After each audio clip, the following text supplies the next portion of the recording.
masyadong maulan ngayong araw. Dapat nga lang din ako papunta dito sa store para mauna ako makapag-open. So ayun, open na tayo, 12 PM hanggang 12 AM. Hindi ka na ng bata ah. Cute! Thank you so much!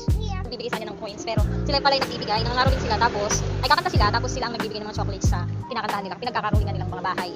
Nagbigay ako ng coins, akala ko ayaw tanggapin. Yung pala, sila pala ang magbibigay, sabi ng mother ng bata. Napaka-cute, thank you so much. Yung mga bata eh.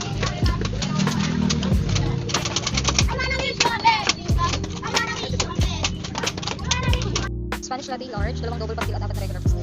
Namiss nila yung pastil, kahapon nagluto ako pero ngayon mas marami akong order ngayon ng pastil. Namiss nila ang pastil. At ayan, nag-print na rin ako ng ibang display natin for Christmas and New Year. Pero magka-close na rin ako nito dahil magto-12